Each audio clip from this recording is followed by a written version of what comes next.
ओम शांति। ओम शांति। नंदिनी बहन वेलकम। ओम शांति। स्वागत है आपका। थैंक यू आप सभी को। आज सतगुरुवार और सतयुगी दुनिया के नए पर्व जन्माष्टमी और हम सभी विशेष गुजराती भाई बहनों के लिए आज नौम पारणा का दिन है। कृष्ण को इस जिले में झुलाने का दिन है। तो आप सबको बहुत बहुत बहुत बहुत दीदी की ओर से, सभी बहनों की ओर से आप सबको जन्माष्टमी की लाखों ढेर बधाइयाँ हो, बधाइयाँ हो, बधाइयाँ हो। Thank you. मिनेश भाई को तो आप जानते हो, ये मिनेश भाई की क्रिएशन है। जी। हाँ, ये प्रोग्राम सारा अच्छी तरह वो वहन करते हैं अभी। बहुत। मिनेश भाई आप कुछ बोलो। जी नंदिनी बहन, आपके प्यार का आकर्षण तो बड़ा गजब का है। हर रोज तो हमें थोड़ा चंपा बहन का इंतजार करना पड़ता है, लेकिन आज बड़ी बात है। चंपा बहन कब से आपका इंतजार कर रही है, तो मैं देखा आपके स्नेह का। हम तो रोज टाइम पर ही करते हैं, कभी कभी नेट नहीं होता है ना तो देरी हो जाती है। नहीं, नंदिनी बहन का स्नेह का आकर्षण भारी है, ये तो मानना ही नंदिनी बहन पड़ेगा। का तो है ना, नंदिनी बहन का पूरा परिवार समर्पित है। जी पायल जी बहन है, फिर भाई है, माँ बाप साला घर समर्पित है नंदिनी बहन का। जी जी।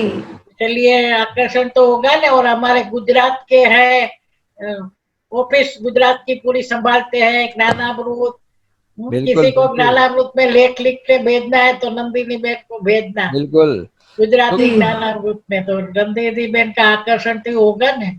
सुख शांति नंदी बाबा की नंदी, बाबा का नंदी। सुख शांति भवन की मोस्ट एक्टिव सोल माना नंदिनी बहन। ठीक है चंपा बहन। हाँ, 3 एन है, 3 एन। सुख शांति के सरला दीदी के 3 है, 3 एन। नेहा बहन, नंदिनी बहन और नंदा बहन, 3 एन है। बहुत हमारी बड़ौदा की फुलवाड़ी को आज जन्माष्टमी पर्व और प्यारे बाबा का सतगुरुवार की बहुत बहुत बधाई हो, बधाई हो, बधाई हो। आज विशेष हमारे डॉक्टर जैन भाई, चंपा बहन और मिनीश भाई ने आप सबके बीच में उपस्थित रहने का ये सुअवसर दिया है। तो प्यारे बाबा को और सारी हमारी ब्राह्मण फुलवाड़ी को मैं बहुत बहुत थैंक्स देना चाहती हूँ कि आज के विशेष पर्व पर जो याद किया है। और आज की तारीख भी है 13 अगस्त, जो हम सबको याद दिलाती है कि हम भी बाबा के, बाबा हमारे और तेरा तुझको अर्पण। ऐसा ही है ना सभी? हम सभी बाबा को ही अर्पण करने वाले बाबा के निश्चय बुद्धि बच्चे हैं। जी जी। विशेष तो बाबा ने अपने परिवार में एक एक रतन को चुन चुन करके सिलेक्ट करता है। तो बाबा की पसंदगी बहुत स्पेशल होती है और बाबा एक एक रत्नों से अनुभव कराता है। ब्राह्मण परिवार में एक भी आत्मा ऐसी नहीं होगी जिसको कोई विशेष अपने लिए अनुभव न हुआ हो। तो आज आप सभी को ये अनुभवों की खान शेयर करेंगे। बाबा के परिचय में तो बहुत बाल्यकाल से ही आना हुआ था। हम बहुत छोटे थे, बाल्यकाल में ही स्कूल में पढ़ते थे। तो हमारे लौकिक पिताजी को गवर्नमेंट की ओर से सेंटर पर कुछ कार्यक्रम था, तो फोटो खींचने का निमंत्रण मिला था और वो फोटो खींच करके आ गए थे। उस कार्यक्रम में बहुत महानुभाव भी थे और आदरणीय दीदी जी, सरला दीदी जी भी आए हुए थे। तो फोटो खींच करके आ गए। फिर बहनें और भाई लोग सभी लेने के लिए आए और उन्होंने निमंत्रण दिया कि आप सेंटर पर आओ। और हम 1980 में बाबा के घर आए और फिर परिवार ने कोर्स किया। हम बहुत छोटे थे तो हम ऐसे ही सेंटर पर जाते थे।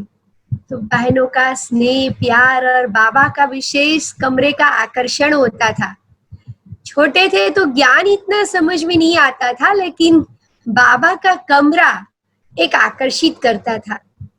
जिसे बाबा को अपने हैंड्स की तो पता ही होता है कि मुझे ये हैंड्स को सेवा में यूज करना है, इसीलिए वो बचपन से ही बाबा के कमरे से मुझे लगाव शुरू से ही रहा।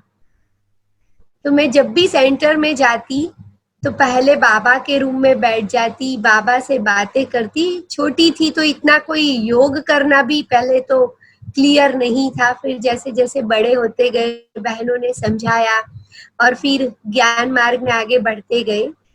फिर लौकिक पढ़ाई पूरी करके सेंटर पर आने में मुझे चंद्रमणि दादी निमित्त बने मेरे लिए। ऐसा था कि मेरी पढ़ाई पूरी हुई थी और इंजीनियरिंग जैसे ही खत्म हुआ उसके बाद एक इंटरनेशनल टाटा टेलीकॉम कंपनी में हम अपनी ट्रेनिंग कर रहे थे। तो बाबा ने पूरा सेटिंग पहले से ही जैसे करके रखा था। हमारी जैसे ही ट्रेनिंग खत्म होने वाली थी उसी दिन दादी चंद्रमणि दीदी का गांधीनगर सेंटर पर आना हुआ 1989 में। नंदिनी और में, उस जी में कोई एक्स्ट्रा नॉइज आ रहा है माइक्रोफोन में आपके, शायद पैडल वो फैन चालू है, पेडेस्टल फैन है वहाँ। जी जी जी फैन है, एक वो हवा मिनट का आवाज ऑफ। माइक्रोफोन पकड़ रहा है, जी जी क्योंकि ऑफ पूरे कर वीडियो देती। में फिर वो नॉइज ही रहेगा। ओके ओके उसको बंद कर देती। हाँ जी, हाँ जी, सॉरी आपको। नहीं नहीं कोई बात नहीं।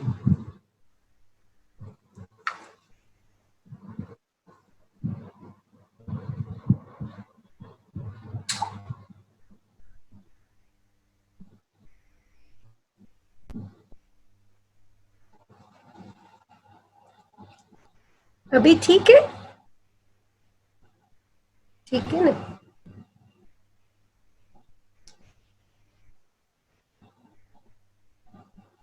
तो दादी चंद्रमणि जी का गांधीनगर सेवा केंद्र पर आना हुआ और उस वक्त बाबा की बगिया बहुत छोटी थी। तो कैलाश दीदी ने फोन किया घर पर कि अचानक दादी चंद्रमणि जी अहमदाबाद एयरपोर्ट से गांधीनगर सेवा केंद्र होते हुए मधुबन जा रहे हैं, तो आप लोग मिलने के लिए आ जाओ, दादी की दृष्टि लेने के लिए आ जाओ। और हम सभी, मैं और मेरे पिताजी और थोड़े 5-7 और ब्राह्मण भाई बहने दादी से मिल रहे थे। बाहर सेंटर के बाहर बगीचे में हम सब बैठे थे। दादी ने हम सबको थोड़ा 10-15 मिनट क्लास कराया। दादी कहीं बैंगलोर साइड से कहीं सेवा पर से लौटे हुए थे तो वहां के अनुभव सुनाए और फिर दादी टोली दे रहे थे। तो सभी टोली ले रहे थे, मैं लास्ट में सेवा सब करके मैं लास्ट में दादी के पास खड़ी रही। तो दादी ने परिचय पूछा और दादी चंद्रमणि दादी के बाजू में सरला दीदी बैठे हुए थे, हमारे अम्बावाड़ी के शारदा दीदी बैठे हुए थे और कैलाश दीदी बैठे हुए थे। तो सरला दीदी ने दादी चंद्रमणि जी को परिचय कराया कि दादी एक कुमारी है, बचपन से ही बाबा की है, पूरा परिवार बाबा का है। तो दादी ने कहा अभी क्या करती हो? मैंने कहा दादी अभी पढ़ाई खत्म हुई, अभी मेरा ट्रेनिंग चल रहा है, वो भी पूरा होने आया। तो बोला अभी आपको नौकरी कुछ नहीं करना है, कोई जरूरत है? मैंने कहा नहीं दादी नौकरी की कोई जरूरत नहीं है। बोलो आप किसकी हो? मैंने कहा दादी मैं बाबा की हूँ। तो बोला बाबा की हो तो फिर बाबा के पास रहना चाहिए। तो मैंने कहा जी दादी। बोला आप अभी के अभी ही सेंटर पर आओ। फिर बाजू में पिताजी खड़े हुए थे तो पिताजी को पूछा ये किसकी बच्ची है? तो पिताजी ने भी सहज कह दिया कि बाबा की बच्ची है, बाबा ने हमें दी है, हम निमित्त बन के इसको पाल रहे हैं। बोला आप अभी लिख करके दो कि ये बच्ची बाबा की है और हम बाबा की सेवा के लिए देंगे। तो पिताजी ने बेझिझक उस समय लिख करके दे दिया और दादी गाड़ी में बैठी, दृष्टि दी, हाथ में हाथ दिया, टोली दी और दादी ने इतनी पावरफुल वो दृष्टि दी थी। वो सीन, वो घड़ी अभी भी याद है। नुमा शाम का योग का समय था, हम सब ने मिलकर के योग किया था और दादी का वो हाथ जो हाथ में था वो जैसे अभी भी दादी ने पकड़ के रखा हो ऐसा अनुभव हो रहा है। बस उसी घड़ी दादी मधुबन गए और उसके 2-3 दिन के बाद गांधीनगर सेवा केंद्र का वार्षिक उत्सव आ रहा था। तो सरला दीदी ने कहा कि अभी हम इसको ले जाते हैं। मैंने कहा जी दीदी मैं चलती हूँ आपके साथ। फिर कैलाश दीदी ने बताया कि दीदी 3-4 दिन के बाद हमारे सेवा केंद्र के 10 साल पूरे हो रहे हैं। तो मैंने फिर दीदी को कहा दीदी मैं 2-4 दिन के बाद आऊं तो कैसा रहेगा। 10वें वार्षिक उत्सव की मैं कैलाश दीदी की गिफ्ट बन करके आपके पास आऊंगी और ये गिफ्ट आपके पास सदा रहेगी। जैसे कभी कोई सेवा केंद्र का प्रोग्राम होता है, कुछ होता है तो हम यज्ञ की तरफ से कोई ना कोई गिफ्ट देते हैं, कुछ सौगात देते हैं, वो स्थूल चीजें होती है। तो मेरा ये संकल्प रहा कि मैं दीदी के पास हमेशा लाइव गिफ्ट बन के जाऊं। और फिर 19 नवंबर 89 को मैं सुख शांति भवन आई और उसी दिन से लेकर लगातार आज तक आदरणीय सरला दीदी जी की प्यार पालना में हम पलते रहे। बहुत बड़ा सौभाग्य मैं समझू या बाबा का एक वरदान समझू कि दादियों की एक अमी दृष्टि समझू। शुरू से ही, बचपन से ही मेरा हमेशा कनेक्शन बड़ों के साथ रहा। जब मैं छोटी थी तो भी बाबा के घरों में ही मधुबन में ज्यादा समय आना जाना रहता था। तो दादियों की नजर तो शुरू से ही थी परिवार के पर।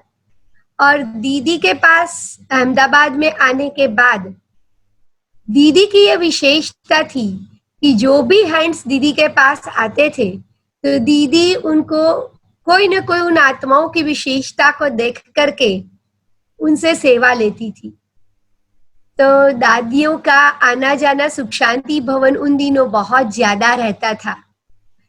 तो दादी प्रकाश मणि जी सबसे पहले हमारे पास उन दिनों में आए हुए थे। कहीं दादी टूर पर जा रहे थे और उन दिनों में प्लेन में आना जाना नहीं होता था, ट्रेन में ही जाना आना होता था। तो मुझे याद है कि दादी और मोइनी दीदी दोनों ट्रेन से मुंबई जा रहे थे। तो दीदी ने कहा चलो दादी को छोड़ने हम स्टेशन जाते हैं। हम सभी स्टेशन के लिए सामान रख करके निकल रहे थे। तो दादी ने कहा कि गाड़ी तो फुल हो गई है लेकिन ये छोटी बच्ची है ना तो उनको हम गोद में बिठा लेते हैं। तो दादी की गोद में ही हमारा सफर शुरू हुआ और फिर हम ट्रेन स्टेशन पर गए। ब्राह्मणों का उस समय ऐसा होता था कि दादियाँ कहीं आती जाती थी तो स्टेशन पर इकट्ठे होते थे। दादी सबको क्लास कराते थे, दादी सबको टोली देते थे और फिर ट्रेन जब चलती थी तब तक सब वहां रहते। तो स्टेशन पर लेना जाना आना दीदी के साथ मेरा रहा। तो ऐसे 3-4 बार जाना हुआ। तो दादी ने उस समय पता नहीं हमारे अंदर क्या देखा, तो दादी की एक विशेष नजर रही थी। और जब भी मधुबन जाते थे तो दादी खास याद करके हमारे लिए टोली भेजते थे, याद देते थे। ऐसे ही सेवाएं शुरू होती होती, जब उन दिनों में बहुत कम एयरपोर्ट पर भाई बहने आते थे तो आज जो हमारा ये लोटस हाउस है वो उस समय नहीं था। तो सुख शांति भवन से विदेशी भाई बहनों की सेवा होती थी। तो दादी ने कहा ये छोटी बालकी को एयरपोर्ट और रेलवे स्टेशन की सेवाओं के लिए सरला इनको भेजा करो। तो दीदी ने कहा ठीक है।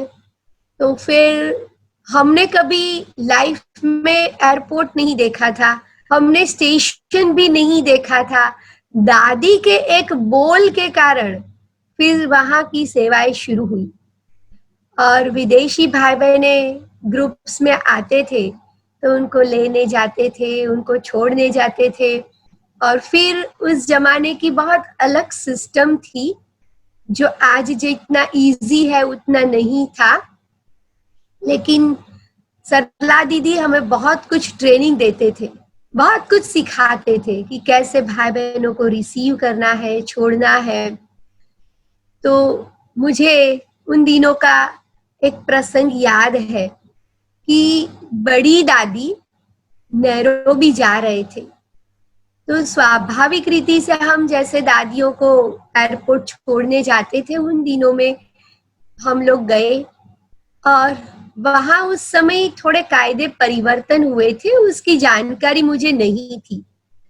तो हम तो एज यूजुअल दादियों का टिकट्स, बोर्डिंग कार्ड सब करा के सामान वगैरह करके हम फिर दादी आई तो उनके हाथ में सब दे के बाहर निकल रहे थे और दादी सबसे मिल रहे थे। उतने में एयरलाइंस वालों ने कहा कि आपके दादी जी को बहुत जल्दी ही जाना होगा, नहीं तो ये फ्लाइट मिस हो जाएगी। तो दादी ने कहा नहीं रुको, सबको पहले टोली खिलाएंगे, ब्राह्मणों को दृष्टि देंगे और फिर फ्लाइट के लिए चढ़ेंगे। मैंने थोड़ा सा मोहिनी दीदी को इशारा दिया कि दीदी थोड़ा सा जल्दी हो सके तो हम चलते हैं, लेकिन दादी ने एक एक आत्मा को उस समय जो दृष्टि दिया, टोली दिया, उसके बाद पूरे वहां के एयरपोर्ट के स्टाफ को जो दिया, तो पता नहीं जैसे दादी उस समय जब हमें टोली दे रहे थे और दादी जैसे वो करंट हमें दे रहे हैं कि इस प्रकार की सेवाएं हम आगे बढ़ाए, तो पीछे से एयरपोर्ट के स्टाफ थोड़ा चिल्ला रहे थे, थोड़ा कह रहे थे कि बहन आप थोड़ा जल्दी कराओ। लेकिन जैसे मैं दादी के अंदर खो गई थी, दादी इतनी पावरफुल दृष्टि देकर जैसे कुछ विशेष कहना चाह रही हो ऐसा मुझे लग रहा था। दादी ने जैसे ही हाथ में हाथ दिया था, टोली दिया था, वो मैं समझती हूँ 1 मिनट, 1.25 मिनट तक वो दृश्य रहा होगा। दादी ने सिर पर हाथ रखा और कुछ बोला नहीं, लेकिन जैसा हाथ रख दिया।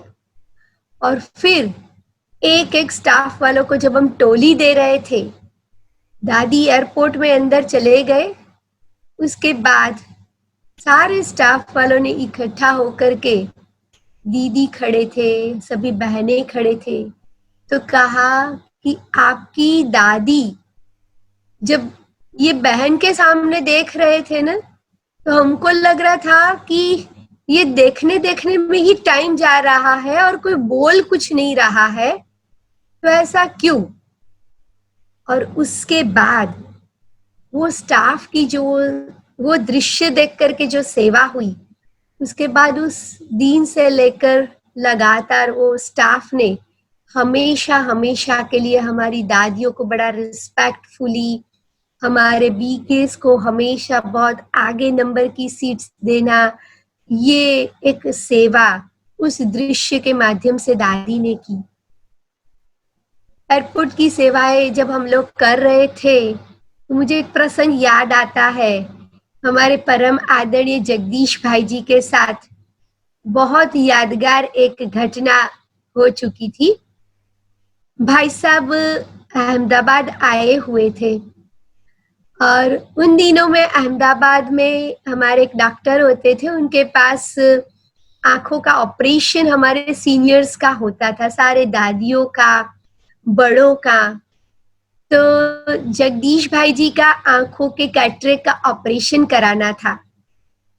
तो दीदी जी ने डेट ली हुई थी, लेकिन बाय चांस वो डेट में थोड़ा आगे पीछे हो गया और मानो जैसे आज गुरुवार को ऑपरेशन करना था, लेकिन ऐसा समझ में आया था कि बुधवार को करना है, तो भाई साहब को हमने मंगलवार को ही बुला लिया।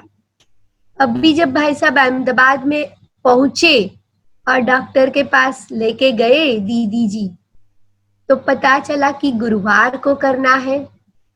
सेंटर पर वापस आए और भाई साहब ने, जगदीश भाई जी ने सरला दीदी को कहा कि दीदी, मेरा एक दिन बहुत कीमती होता है और अभी तो मेरे आंख का ऑपरेशन होना था, उस वजह से मैं कुछ कार्य साथ में नहीं लाया हूँ। इतना ही दीदी का और भाई साहब की बातचीत चल रही थी, उतने में मैं दीदी के कमरे में गई। मेरे साथ हमारे आदरणीय मोहन भाई सिंगल साहब भी थे। तो मोहन भाई सिंगल साहब ने जगदीश भाई जी को कहा कि भाई साहब, हमारी एक हफ्ते के बाद इंजीनियरिंग विंग की कॉन्फ्रेंस होने वाली है, आप एक छोटी सी किताब लिख के दो। तो भाई जी ने कहा मुझे उसके लिए रेफरेंस बुक चाहिए, और दीदी ने मुझे कहा कि आप जगदीश भाई के साथ रहो और भाई साहब को जो चाहिए वो आप सभी उनसे समझ लो। तो मुझे याद है कि पूरा जगदीश भाई जी ने लिस्ट बना करके दी। हम उन किताबों को लाइब्रेरीज में से लेके आए, क्योंकि साइंटिस्ट विंग की कॉन्फ्रेंस थी तो उनको साइंस से रिलेटेड कुछ बुक्स की रेफरेंस के लिए जरूरत थी। तो हम जब लेके आए, और आप मानोगे नहीं, जगदीश भाई ने वो केवल 3 घंटे में वो किताब 6 या 8 पाना की थी, वो लिख करके दी। अब वो टाइप करनी थी, और जगदीश भाई जी की हैंड राइटिंग मानो वो 3rd 4th रनिंग भी उनका राइटिंग ऐसा था कि पढ़ने में मुश्किल हो रहा था। तो जब हमने टाइपिंग शुरू की, वो किताब तैयार की, टाइप करके हमने प्रूफ के लिए भाई साहब को वो कागजात दिए, तो जगदीश भाई ने उसमें इतने करेक्शन किए कि हमारा टाइप किया हुआ जो काला अक्षर थे वो तो कहीं दिख ही नहीं रहे थे। भाई साहब ने पास में बैठ करके सारा समझाया कि किस प्रकार से बुक लिखा जाता है या आर्टिकल लिखा जाता है, क्योंकि मेरा कोई ये अनुभव नहीं था। मेरे लाइफ का ये सबसे पहला इंसिडेंट था कि मैंने किसी का आर्टिकल टाइप किया हुआ हो या लिखा हुआ हो। तो उस समय कंप्यूटर में भी उतनी कोई फैसिलिटीज नहीं होती थी, फॉन्ट्स भी नहीं होते थे, लेकिन भाई साहब ने पास में बैठ करके, ऑफिस में आकर के बैठ करके एक एक चीज को सिखाया कि कैसे कोई बोलता है तो डबल इन्वर्टेड होता है, कोई सिंगल इन्वर्टेड होता है, बोल्ड लेटर्स होते हैं। ऐसे करके हमने वो किताब तो पूरी की। उसके बाद दूसरी बार प्रूफ रीडिंग हुआ, तीसरी बार हुआ, चौथी बार हुआ, करते करते पूरा 2 दिन पूरा हो गया, 1.5 दिन। और फाइनल जब वो किताब की प्रिंट भाई साहब के कमरे में मैं लेकर के 4 बजे पहुंची, उन्होंने पूरा एक बार देखने बाद कहा कि नंदी बहन, इसको अभी ही आबू रोड भेजना है और ये आज रात को छपेगी और कल ये सबको कॉन्फ्रेंस में देना है। तो मैं सोच में पड़ गई कि अभी घड़ी में 4 बजे है शाम को, कल सवेरे ये किताब बांटनी है, कैसे होगा। मैं बाबा को याद करती थी कि बाबा, ये अभी भाई साहब तो कह रहे हैं, बड़ों ने कहा मना हुआ ही पड़ा है। तो भाई साहब ने कहा अभी कोई ट्रेन जाती है? मैंने कहा जी 5 बजे एक सुपरफास्ट जाती है। और उन सुपरफास्ट ट्रेन में टीटी को भाई देख करके आए। भाई साहब ने आबू रोड में फोन किया, वो किताब 10 बजे छपना शुरू किया। 1 बजे वो किताब छप गई थी और 1 बजे ट्रेन चलती थी, सुबह 4 बजे वो अहमदाबाद आती थी। और सुबह 4 बजे वो किताब लेकर के भाई साहब को जब दिया, तो भाई साहब ने ये चीज हमें सिखाई कि किस प्रकार से समय पर एक्यूरेट, परफेक्ट और समय से पहले 10 बजे कॉन्फ्रेंस शुरू होनी थी और सुबह 5 बजे किताब हाथ में। तो ये जगदीश भाई के एक वरदान कहो, एक उन्हों की प्रेरणा कहो, या बाबा की भविष्य में होने वाली सेवाओं का बीजारोपण कहो, ये एक प्रसंग था। दूसरा प्रसंग जगदीश भाई जी के साथ का मुझे बरोबर स्मृति में आता है कि भाई साहब कुछ कार्य अर्थ अहमदाबाद आए हुए थे और वो कार्य चल ही रहा था। अचानक दिल्ली से, शक्ति नगर से हमारी आदरणीय चक्रधारी दीदी जी का फोन आया कि भाई साहब को अभी ही अहमदाबाद से दिल्ली भेजो। तो भाई साहब ने दीदी को कहा, दीदी ने मुझे कहा कि आप भाई साहब के लिए एक फ्लाइट का टिकट बुक करो। और उन दिनों में केवल 2 ही फ्लाइट अहमदाबाद से दिल्ली जाती थी, एक सवेरे और शाम को। हमारे पास मैसेज आया शाम को 5:30 बजे और 7 बजे तो फ्लाइट उड़ने का टाइम था। मैंने बाबा को कहा, बाबा ये कार्य बड़े मुझे कह रहे हैं, कराने वाले तो आप ही हो।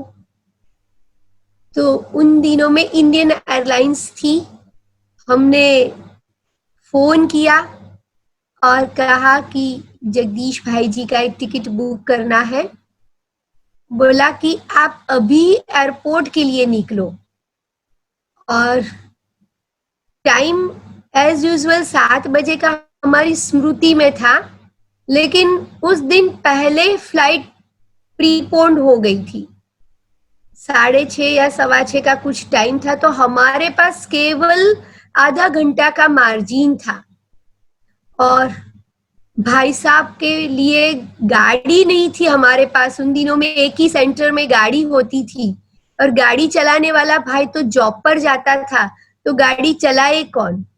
और कोई भी क्लास के भाई बहनों के पास भी उन दिनों में गाड़ी इतनी होती नहीं थी। तो हमने रिक्शा वालों को बुलाया और भाई साहब को रिक्शा में बिठा करके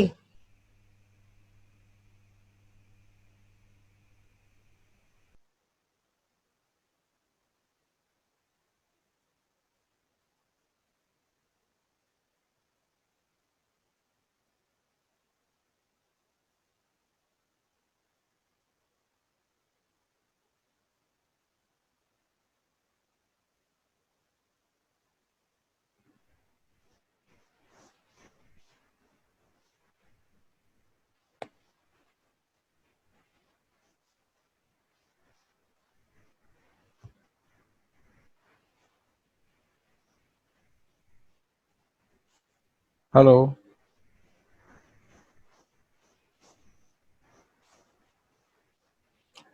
नंदिनी बहन आप अनम्यूट करें। हाँ, तो भाई साहब के साथ हम जब एयरपोर्ट पर पहुंचे तो एयरपोर्ट पर काउंटर क्लोज हो गया था। मैंने बाबा को कहा, बाबा भाई साहब ये इतनी बड़ी हस्ती है और आप सेंटर से यहाँ तक लेके आए हो। तो जब हमने रिक्वेस्ट किया एयरपोर्ट वालों को तो कहा कि एक ही सीट बची है और वो बिजनेस क्लास में बची है। मैंने कहा, बाबा थैंक्स, भाई साहब की इकोनॉमी टिकट है और आप उनको बिजनेस क्लास में ले जा रहे हो। लेकिन उन्होंने तुरंत दूसरी कंडीशन किया कि अगर फ्लाइट से लैडर खिसक गई होगी तो हम आपके भाई साहब को नहीं चढ़ा पाएंगे। तो मैंने बाबा को इतना दिल से कहा कि बाबा आप उस लैडर को वहां पकड़ के चिपका के रखो। अगर कोई भी खिसकाने का प्रयत्न करे ना तो उस लैडर को, जो फ्लाइट की सीढ़ी है, उसको वहां से कोई खिसका न पाए। और उन दिनों में हम एयरपोर्ट ऐसे सब खुला होता था तो देख पाते थे फ्लाइट जैसे सामने खड़ी है, और देखा कि लैडर अभी तक हटी नहीं हुई है। तो फिर उन्होंने तीसरी कंडीशन किया कि अगर सामान एक्सेस होगा तो हम नहीं ले जाने देंगे। तो मैंने भाई साहब को कहा कि आप जाओ, हम कल दूसरी किसी में भी आपकी बैग भेज देंगे। तो कहा नहीं, इसमें तो बहुत जरूरी किताबें हैं। तो जब हमने कहा वो एयरपोर्ट वालों को, यह हमारे चीफ स्पोक्समैन है और कल उन्हों का दिल्ली में बहुत बड़ा एक कार्यक्रम है जिसके लिए ये सूटकेस का सामान जरूरी है, तो उन्होंने अपना सामान कम करके भाई साहब का सामान लिया और बाबा जैसे लैडर पकड़ के रखा हुआ था, ऐसा लग रहा था कि बाबा ने किसी को उस लैडर को खिसकने नहीं दिया।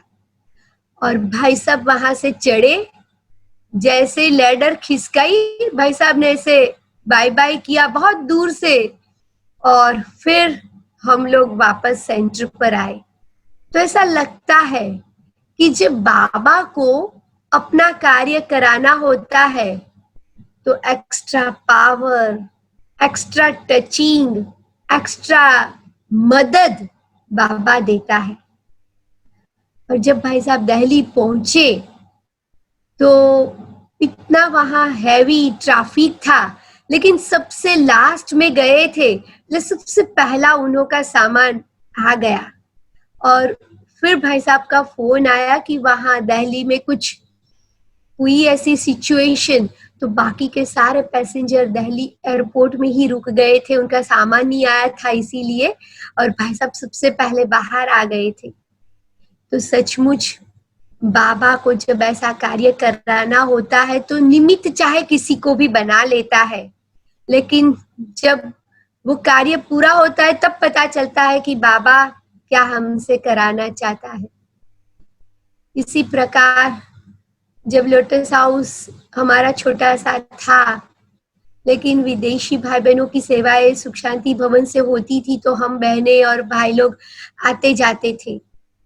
उन दिनों में 1993 में इतनी इंटरनेशनल फ्लाइट्स अहमदाबाद आती नहीं थी, कोई इंटरनेशनल एयरपोर्ट नहीं था, और बॉम्बे से होकर के, दिल्ली से होकर के भाई बहने अहमदाबाद आते थे डोमेस्टिक फ्लाइट में।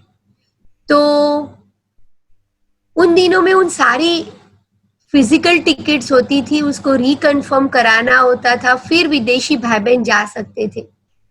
और ऐसा हुआ कि इंडियन एयरलाइंस की स्ट्राइक हो गई। हमारे करीबन 400-500 विदेशी भाई बहने मधुबन में स्टक हो गए। तो दादी जानकी ने सरला दीदी को फोन किया कि सरला, इतने सारे विदेशी भाई बहने हैं, उनको कैसे भी करके अपने अपने स्थानों पर भेजना है, उसको कुछ करो। तो दीदी ने हम लोगों को, हम निमित्त 2-3 भाई बहने हम मिलके कर रहे थे, तो हमने बाबा के कमरे में जाकर के बाबा को कहा कि बाबा, अहमदाबाद से और मुंबई से तो कोई फ्लाइट जा नहीं रही है, क्या करें? कोई हमें प्रॉपर गाइडेंस नहीं दे रहे थे एयरलाइंस वाले। तो उन दिनों में भट्ठी थी और हम जो 2 भाई मेरे साथ सेवा कर रहे थे, हमने कहा हम भट्ठी में बैठते हैं। तो हम जैसे भट्ठी में बैठे तो बाबा ने ऐसी एक सीन इमर्ज कराई, जैसे एक प्लेन आ रहा है, वो नीचे उतर रहा है और दूसरी प्लेन उसी से ही शुरू हो रही है। तो बाबा की एक टचिंग थी, जैसे व्हाइट कलर का आया और पीला कलर का गया, व्हाइट कलर का आया और पिंक कलर का गया या रेड कलर का गया। तो बाबा अलग अलग कलर्स जैसे दिखा रहे थे या टच कर रहे थे। फिर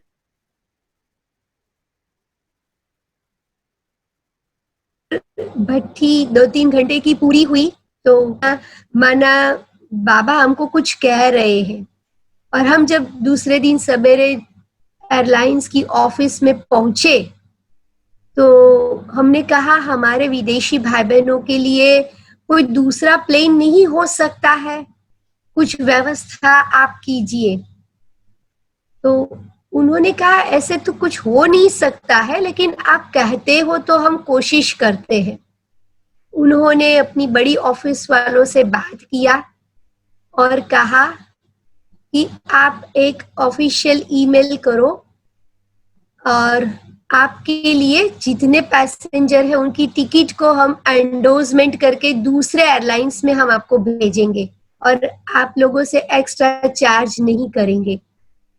तो बाबा को उसी समय थैंक्स कहा और दादी जानकी को थैंक्स कहा, क्योंकि दादी ने प्रेरणा दी कि इन्हों के लिए, क्योंकि मधुबन में रुकना कुछ मुश्किल था।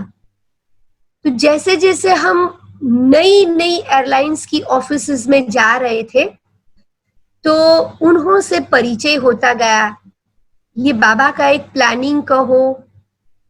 और उस समय वो जो 2 साल उनकी सेवाएं जो हुई, उनके बाद अहमदाबाद में इंटरनेशनल एयरपोर्ट शुरू हुआ। फिर हमारा बहुत छोटा सा लोटस हाउस था 93 में, उसके बाद फिर एक्सपेंशन हुआ। तो मैं समझती हूँ कि जब बाबा को कोई भविष्य का दूरंदेशी, बाबा भविष्य के दृश्य को देख करके हमें वर्तमान में ऐसा टचिंग देते हैं और उस टचिंग को जब हम कैच करते हैं और बाबा की प्रेरणाओं को, बाबा के संकल्पों को बाबा माध्यम बना करके साकार करते हैं, तो आने वाली भविष्य की सेवाएं बहुत इजी हो जाती है। ऐसा ही प्रसंग याद है कि आदरणीय सरला दीदी जी को हमेशा कुछ नया करना है, कोई विशेष कार्य करना है, चाहे वो सेवा का हो, चाहे वो स्वस्थिति का, पुरुषार्थ का कोई प्लानिंग हो, चाहे सेंटर की उन्नति का हो। तो दीदी के साथ रहते हुए मैंने बहुत कुछ दीदी की प्रेरणाएं और पालना और नया करने का संकल्पों को लेकर के हम आगे बढ़ते रहे। एक बार मधुबन में मीडिया की कॉन्फ्रेंस थी, हम सेवाधारियों को साथ मधुबन गए हुए थे और सेवा करके हम सब वापस लौट रहे थे। तो गाड़ी में दीदी के साथ हम ट्रैवलिंग कर रहे थे, बाकी सभी सेवाधारी ट्रेन में आ रहे थे। तो दीदी ने पूछा कि आपने इस कॉन्फ्रेंस में से क्या सीखा, क्या आपको नया जानने को मिला।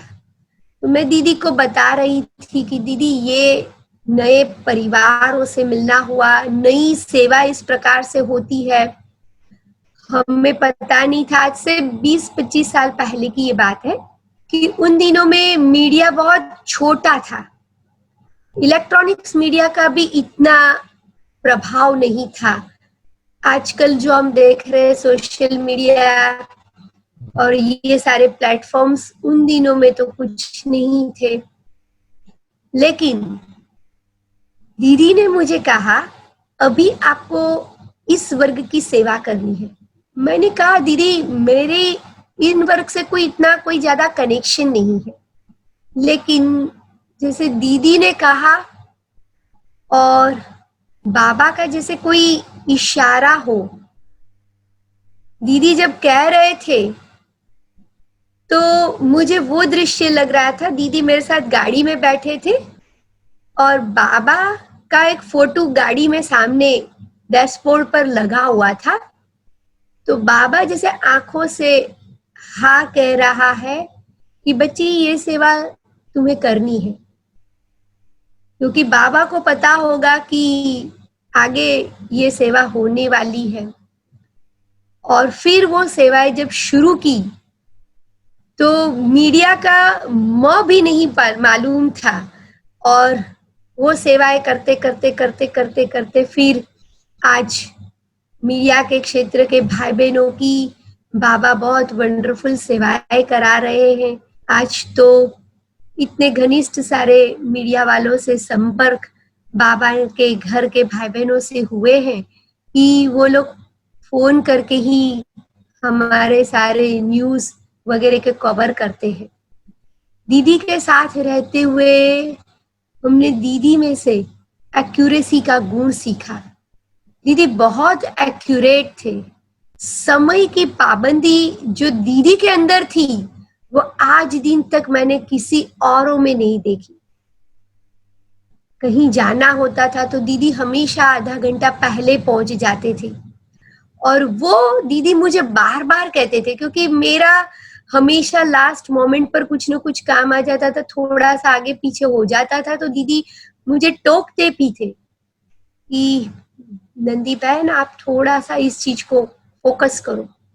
और फिर उस चीज को ध्यान में लेते हुए जब हम धीरे धीरे दीदी के साथ आगे बढ़ते गए, तो दीदी के पास जब जाते थे तो हमेशा कोई नई प्रेरणा देते थे कि आज आप ये सेवा करो।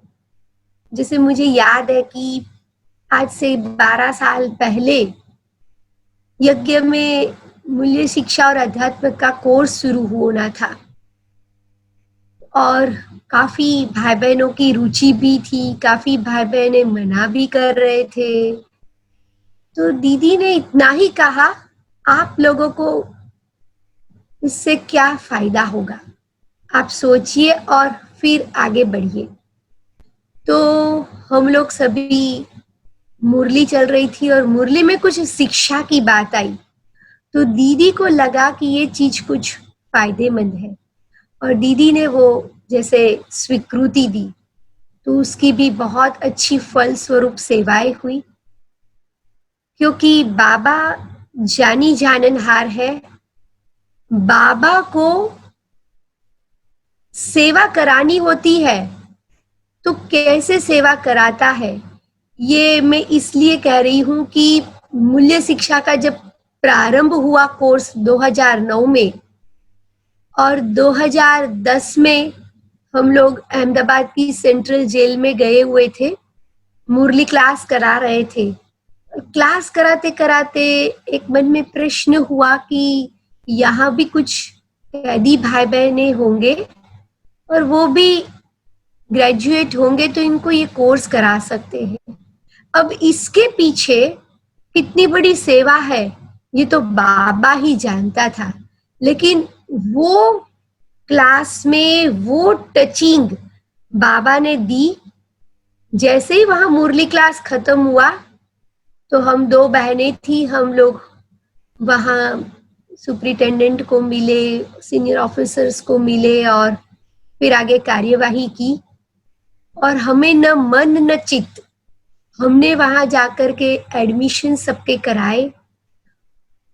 उस एडमिशंस में बाबा को इंडिया लेवल की सेवा करानी थी, पूरे भारत के मीडिया में इसको कवर कराना था।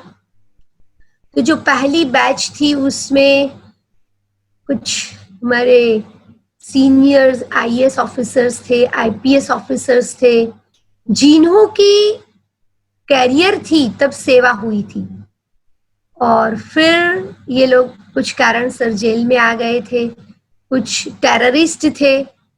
जब हम लोगों ने उनकी क्लासेस ली, जब भाई बहने गए, तो बाबा के योग के गीत, बाबा के जो चित्र वो उनको समझाए, उनसे उनका परिवर्तन हुआ। पहले दिन तो वो हमारी शक्ल देखना नहीं चाहते थे, और 10वें दिन में वो जैसे ढीले हुए, नरम हुए, और फिर तो हम लोगों का जाना नहीं होता था तो मैसेज वो भेजते थे, और वो तो कार्यक्रम पूरा हुआ। उसके बाद जब उनकी एग्जाम वहां ली हुई और उनका कॉन्वोकेशन जेल में फर्स्ट टाइम हुआ, और उस समय जो पूरे गुजरात के मीडिया ने कवरेज दिया, पूरे भारत में से यहाँ पर फोन आ रहे थे और पता चला कि ये इतनी बड़ी सेवा हुई है। तो बीज कहाँ था, पड़ा बाबा ने डाला था, और वो सेवाएं शुरू हुई।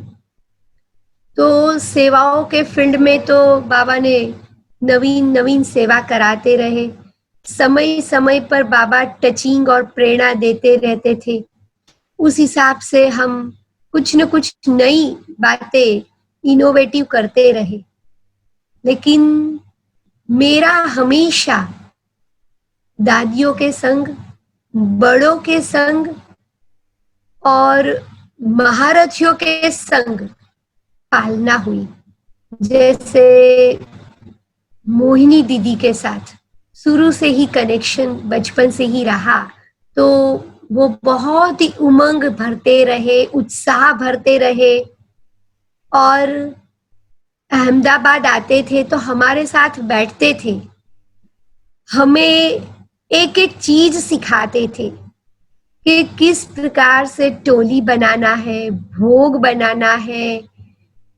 दादी के साथ मेरा एक बार जयपुर जाना हुआ था, जोधपुर जाना हुआ था, जूरिस्ट कॉन्फ्रेंस थी।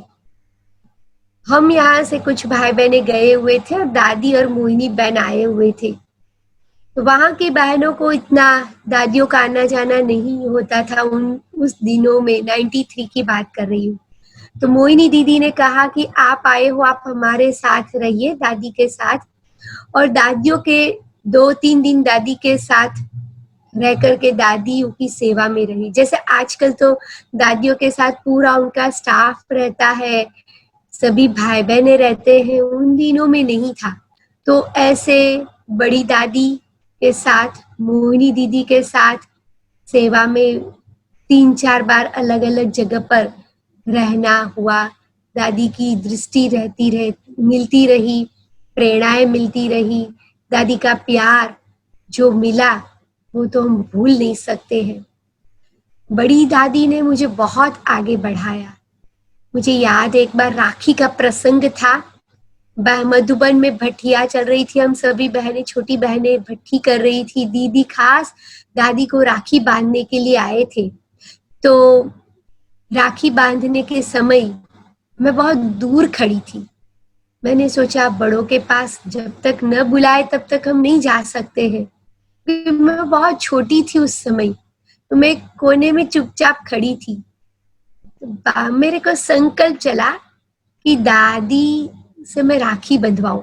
बस बाबा ने उस संकल्प को सुन लिया और दादी को टच किया। दादी ने मुझे इशारा करके पास में बुलाया और दादी ने कहा, दादी आपको राखी बांधे? मैंने कहा, बाबा आप कितना जल्दी सुनते हो, अभी ही मैंने आपको कहा और 2-3 मिनट में दादी ने बुला लिया। दादी ने राखी बांधी, भाखी पहनी और दादी ने कहा कि बस तुम बाबा की सेवाओं में सदा उड़ती रहोगी। दादी का वो बोल, दादी का वो जैसे वरदान बन गया और हमेशा सेवाओं में आगे दादी के उस बोल ने मुझे उड़ाया। दादी मधुबन से कहीं भी जाते आते थे तो हम मिलने जाते थे। हम दादी से पूछते थे तो दादी हमारी खास स्पेशल खातिरी करती थी, पूछती थी कोई तकलीफ तो नहीं है, कुछ चाहिए। हमने कहा नहीं दादी, आपका स्नेह प्यार ही हमें आगे ले जाते।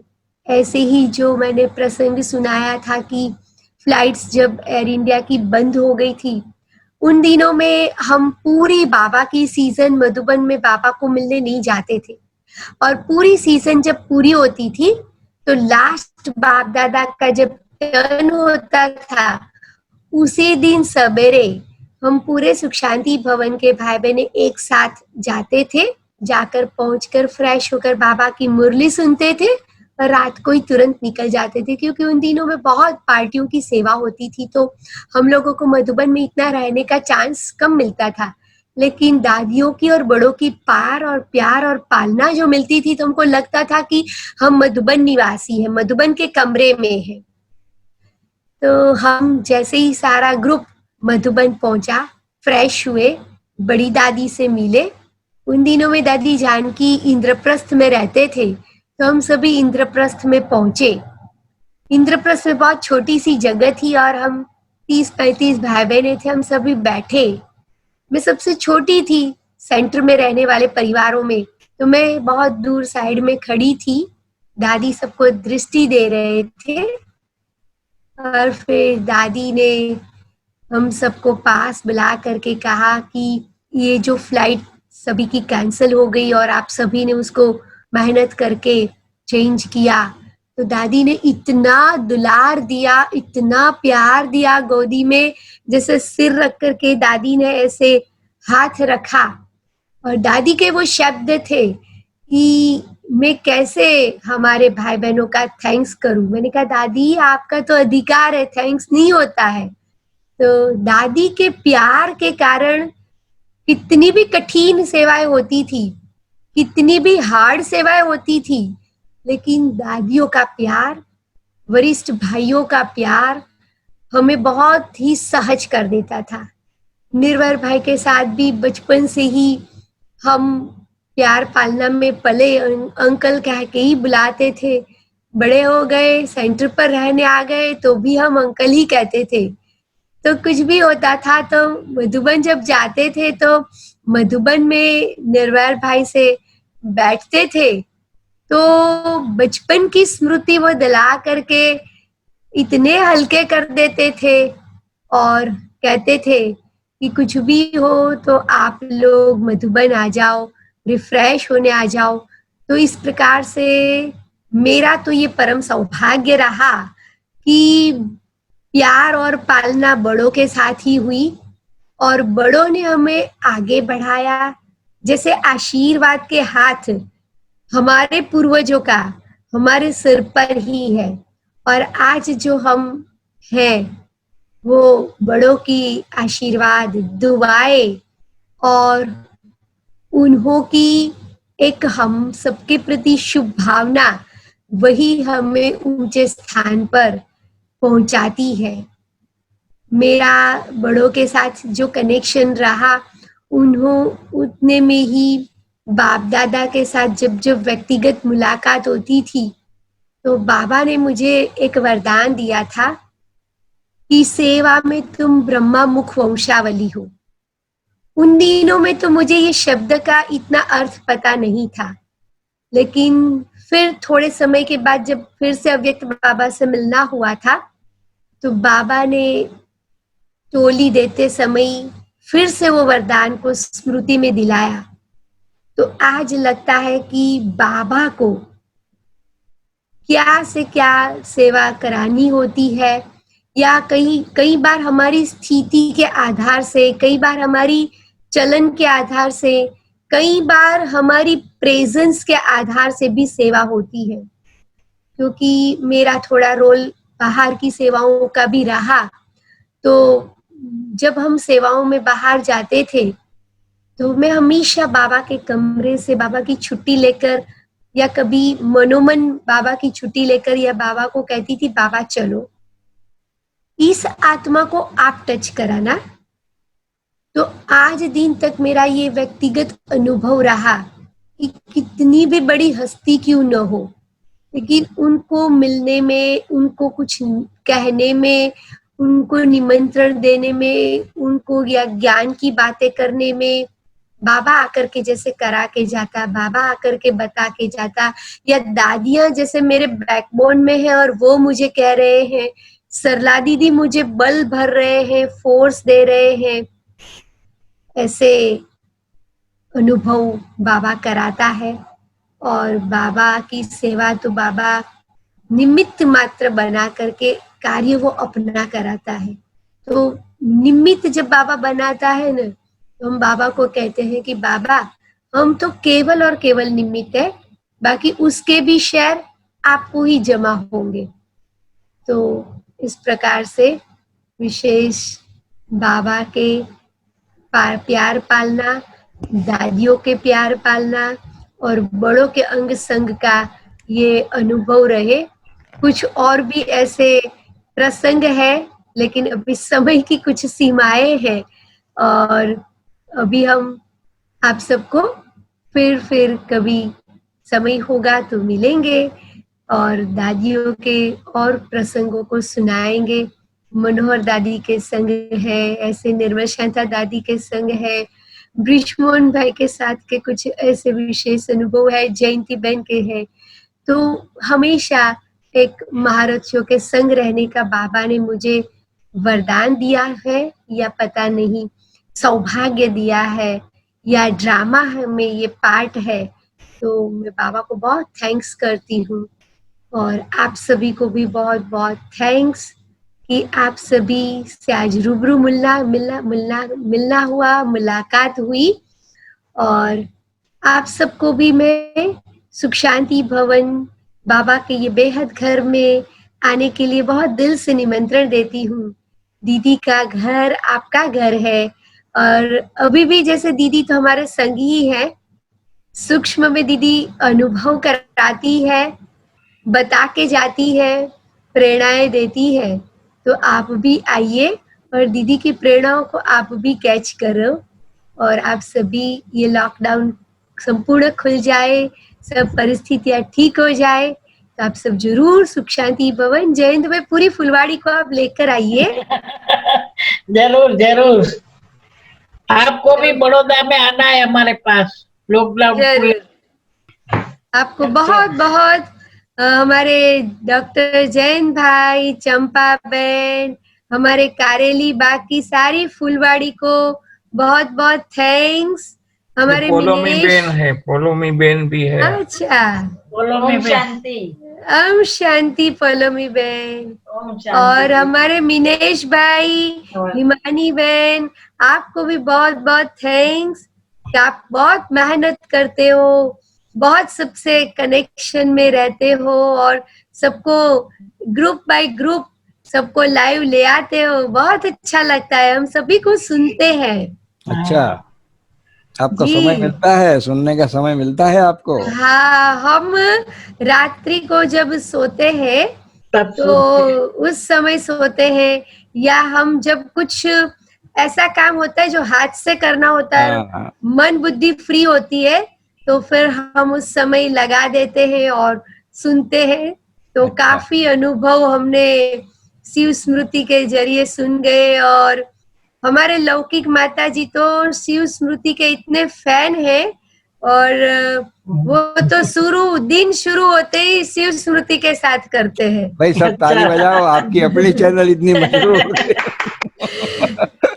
बहुत अच्छा नंदिनी बहन, आपने अनुभव सुनाया। तो जैसे आपने कहा कि आप सारे अनुभव सुनते हो, तो करीब 4 महीने से अनुभव का सिलसिला चल रहा, और शुरू में तो सुबह और शाम 2-2 बार चल रहा था। हाँ, और इन 4 महीनों में जो अनुभव की गाथा ये चली है, तो उसमें 3 कैटेगरी के वक्ता आए, एक A+, एक A और B। C का तो कोई था ही नहीं, सारे A+, A और B कैटेगरी के आए। तो आपकी जो अनुभव सुनाने की ढब और आपके अनुभवों का कंटेंट, उसको मद्देनजर अगर रखा जाए तो वो A+ कैटेगरी में आता है। भाई और बहनों, इस बात की स्वीकृति आप देते हो, मुझे ऐसा महसूस हुआ इन 4 महीनों में। तो कंटेंट और स्टाइल दोनों ही आवश्यक होता है। सो आप A1 कैटेगरी में आपने स्थान लिया हमारे हिसाब से। हम जज नहीं है, लेकिन ये हमारे मन की भावना है। एक सीक्रेट बात बताऊं, फिर पूरा करें योग करके, ठीक है? जी, सीक्रेट बात, जैसे जी। कोई हॉल होता है समझो, और पूरा पैक है, ठीक है, और जी। एक भी सीट समझो खाली नहीं है, और कोई 2 विशेष वीआईपी आते हैं, और वो ऐसे वीआईपी के आगे पीछे की सीट भी नहीं, फ्रंट सीट ही चाहिए। तो इस तरह से ये हॉल जो है ना, ये हमारा ये अनुभव का सीटिंग जूम मीटिंग हॉल, जी। ये एकदम फुल है, समझे आप? जी, हाँ, हाँ। क्योंकि जो भाई पहुंचे हुए होते हैं ना, तो हमारे चंपा में डॉक्टर साहब ने आप 2 वीआईपी, आप समझ रहे हैं, आप 2 वीआईपी के लिए स्पेशल जगह बनाए, क्योंकि हमारा विदेशियों का दौरा चल रहा है, काफी चल रहा है जी। डेली विदेशी आते हैं। तो भरे हुए हॉल में आगे की सीट खाली करवा के आपको स्थान दिया है। सोचो आपसे कितना। ओ बाप रे, थैंक यू, थैंक यू। आज का जो दिन था, कल नंदा का है। नंदा बहन का है, इसीलिए 2 सीट बोला ना पहले। 2 सीट, 2 सीट। तो 2 सीट बड़े युक्ति से और बहुत मतलब विदेशियों को हटा के एडजस्ट कर। अरे बाप रे, आपने सबको हटा के क्यों दिया? ये मैं क्यों कह रहा हूँ, आपके साथ कितना स्नेह है ये मैं बताना चाहता हूँ कि कि जी। उन्होंने एडजस्टमेंट, मैंने बोला पीछे नहीं आगे ही करना है, मतलब डेट ओ ये बात है। और मिनेश भाई, ये एक बात ये है कि बाबा ने आज सतगुरुवार का दिन, कृष्ण जन्माष्टमी का दिन मेरे लिए क्यों पसंद किया? पहले हमने 13 तारीख मेरी रखी थी, 14 तारीख नंदा बहन की रखी थी। हाँ मैंने कहा नंदा बहन को, नंदा बहन आप 13 को करो, मैं 14 को करती हूँ। जी, तो उन्होंने कहा नहीं आप 13 को करो, मैं 14 को करती हूँ। मैंने कहा कोई बात नहीं, वन एंड सही में आगे करो पीछे करो। एक ही बात। फिर उस दिन तो मैंने रास नहीं समझा था, लेकिन आज सवेरे से स्मृति थी कि आज आप सबसे मिलना है, तो मैंने बाबा को दिल से क्लासरूम में कहा कि बाबा आप सतगुरुवार के दिन ही मुझे कारेली बाग से मिलवाना चाहते थे, इसीलिए मेरा 13 तुझको अर्पण कराना चाहते थे, इसीलिए 13 तारीख मुझे दे दी और फिर आगे बिठा दिया। तो ये भी एक बाबा को मनोमन में थैंक्स कर रही थी। हाँ, बहुत बहुत थैंक्स। ओम शांति। सबको बहुत बहुत थैंक्स। ओम शांति। फिर हम साकार में मिलेंगे। 2 हाँ, मिनट अभी साइलेंस में बिठाइए आप। बाबा को थैंक्स करते हैं हम सब मिलके। हमें आप बाबा ऐसे मिले हैं, हमें आप बाबा ऐसे मिले हैं कि